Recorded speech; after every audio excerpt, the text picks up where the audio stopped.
Hello everyone, welcome back to my channel. क्या आप direct speech और इनडायरेक्ट स्पीच में जो डिफरेंस है उसे जानते हैं? अगर नहीं तो ये वीडियो आप ही के लिए है, क्योंकि आज की वीडियो में हम बहुत ही ईजिली डायरेक्ट और इनडायरेक्ट स्पीच को समझने वाले हैं। चलिए अपनी वीडियो को स्टार्ट करते हैं। इंग्लिश ग्रामर का बहुत ही इंपॉर्टेंट टॉपिक है direct speech versus indirect speech को आज हम डिस्कस करेंगे और सारे डाउट्स को क्लियर करेंगे। बहुत ही ईजिली मैंने हैंड रिटन नोट्स तैयार किए हैं आपके लिए, ताकि आपको समझने में बहुत ही आसानी हो। चलिए देखते हैं सबसे पहले डायरेक्ट स्पीच। डायरेक्ट स्पीच को हिंदी में बोलते हैं प्रत्यक्ष कथन। आपको वर्ड से ही पता चल रहा होगा, डायरेक्ट यानी कि प्रत्यक्ष। डेफिनेशन है इसकी, the exact word of the speaker are written in quotation marks. जो किसी व्यक्ति ने, किसी इंसान ने बात की होती है, जब वो डायरेक्ट बात हम सुनते हैं या वो कहता है इंसान, उसे हम डायरेक्ट स्पीच बोलते हैं। For example, Ram said I am a student. Ram ने कहा कि मैं एक छात्र हूँ या विद्यार्थी हूँ। तो ये उसके द्वारा कही गई बात है, राम ने कही है बात, कोटेशन मार्क्स लग रहे हैं, तो ये हमारी डायरेक्ट स्पीच है। नेक्स्ट एग्जाम्पल है, he said I can swim. उसने कहा मैं तैर सकता हूँ, तो ये उसी के कहने कहा है, उसी ने कहा है, उसी के लफ्ज़ हैं, तो ये भी हमारा डायरेक्ट स्पीच है। नेक्स्ट हमारा एग्जाम्पल है, मदर सैड कम हेयर। माँ ने कहा यहाँ आओ, तो ये डायरेक्ट स्पीच है, कोटेशन मार्क्स हैं और हमें बता रहा है ये सेंटेंसेस के जो ये बात है, ये किसी इंसान ने, किसी ने भी, चाहे वो कोई लड़का हो, लड़की हो, या कोई भी हो सकता है, उसने स्वयं अपने शब्दों में कही है, खुद कही है। तो ये बात हम, जब कोई बात हो रही होती है, वो कोई बंदा कोई भी चीज़ डायरेक्ट कह रहा हो, अपनी द्वारा कह रहा हो कोई भी वर्ड्स, तो उसे हम डायरेक्ट स्पीच बोलते हैं। ये एग्जैक्ट वर्ड्स होते हैं जो स्पीकर बोल रहा होता है और इसकी जो मेन पहचान है वो कोटेशन मार्क्स हैं। तो ओके, आई होप सो आप बहुत अच्छे से समझ गए होंगे। चलिए देखते हैं इनडायरेक्ट स्पीच को। इनडायरेक्ट स्पीच को हिंदी में बोलते हैं अप्रत्यक्ष कथन। इनडायरेक्ट डायरेक्ट का अपोजिट होता है। देखते हैं एग्जाम्पल, डेफिनेशन देखते हैं पहले हम इनडायरेक्ट स्पीच की। We report the speaker's words without using quotation marks. जो स्पीकर ने वर्ड्स कहे होते हैं, उन वर्ड्स को हम अपने शब्दों में आगे बात पहुंचाते हैं या अपने शब्दों में उस बात को कहते हैं। फॉर एग्ज़ाम्पल देखते हैं, और हाँ, इसकी एक मेन पहचान ये होती है कि इसमें कोटेशन मार्क्स नहीं होते। फॉर एग्ज़ाम्पल इनडायरेक्ट स्पीच का हमारा एग्जाम्पल है, Ram said that he was a student. हमने डायरेक्ट स्पीच में देखा था कि Ram said I am student. देखिए आप यहाँ पे, Ram said I am a student, ये हमारा डायरेक्ट स्पीच का एग्जाम्पल था। और इधर इनडायरेक्ट स्पीच के एग्जाम्पल में है कि Ram said that he was a student. Ram ने कहा कि वह एक विद्यार्थी है।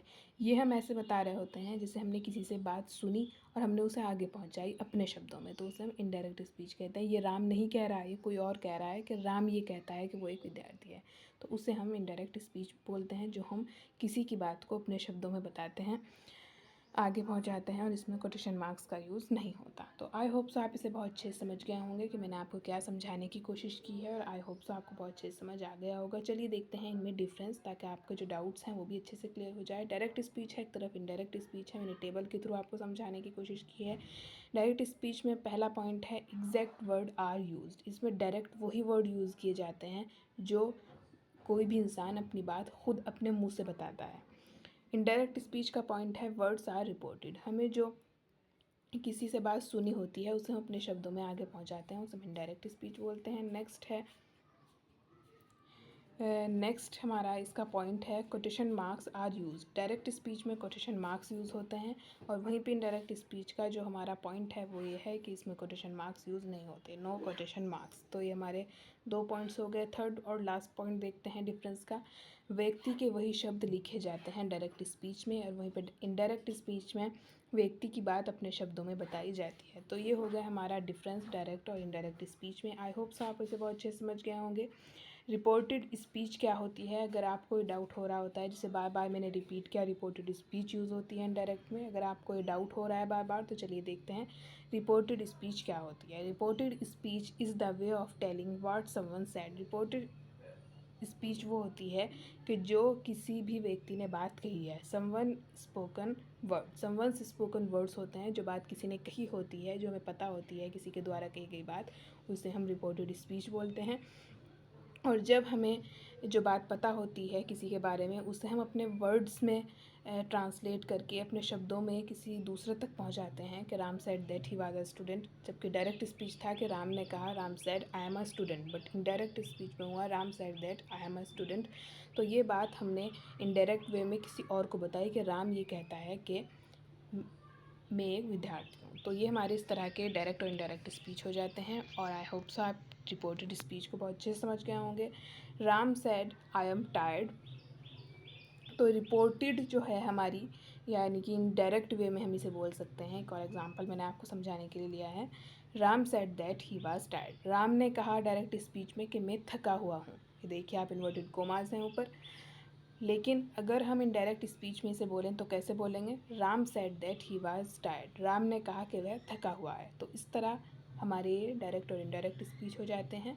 आई होप सो आप इसे बहुत अच्छे से समझ गए होंगे। बहुत ही ईजी लैंग्वेज में मैंने आपको समझाने की कोशिश की है। बहुत ही अच्छे मैंने ये हैंड रिटन नोट्स बनाए हैं, बहुत ही ईजी लैंग्वेज में, ताकि आपको एक बारी पढ़ के अच्छे से लर्न हो जाए। आई होप सो आप इसे, जो हमारा इंग्लिश ग्रामर का बहुत ही इंपॉर्टेंट टॉपिक है डायरेक्ट और इनडायरेक्ट स्पीच को, बहुत ही अच्छे से समझ गए होंगे। If you like, don't forget to like and subscribe. और आगे भी चैनल पर बहुत ही इंपॉर्टेंट वीडियोस आने वाली हैं जो आपकी इंग्लिश ग्रामर के मोस्ट इंपॉर्टेंट टॉपिक्स हैं, उन्हीं पे मैं वीडियो बनाऊंगी आगे भी। तो आप वीडियो को किसी भी मिस मत कीजिएगा। और इससे पहले मैंने आपके इंग्लिश ग्रामर के मोस्ट इंपॉर्टेंट टॉपिक्स को कवर करा दिया है। अगर आपसे कोई भी वीडियो मिस हो गई है तो आप चैनल पर जाकर प्लेलिस्ट चेक करिए, आपको सभी वीडियोज़ वहाँ पर मिल जाएंगी। आई होप सो आपको आज की वीडियो अच्छी लगी हो। अगर वीडियो अच्छी लगी है तो अपने फ्रेंड के साथ भी ज़रूर शेयर कीजिए। मिलती हूँ नेक्स्ट वीडियो में, तब तक के लिए goodbye, thanks for watching.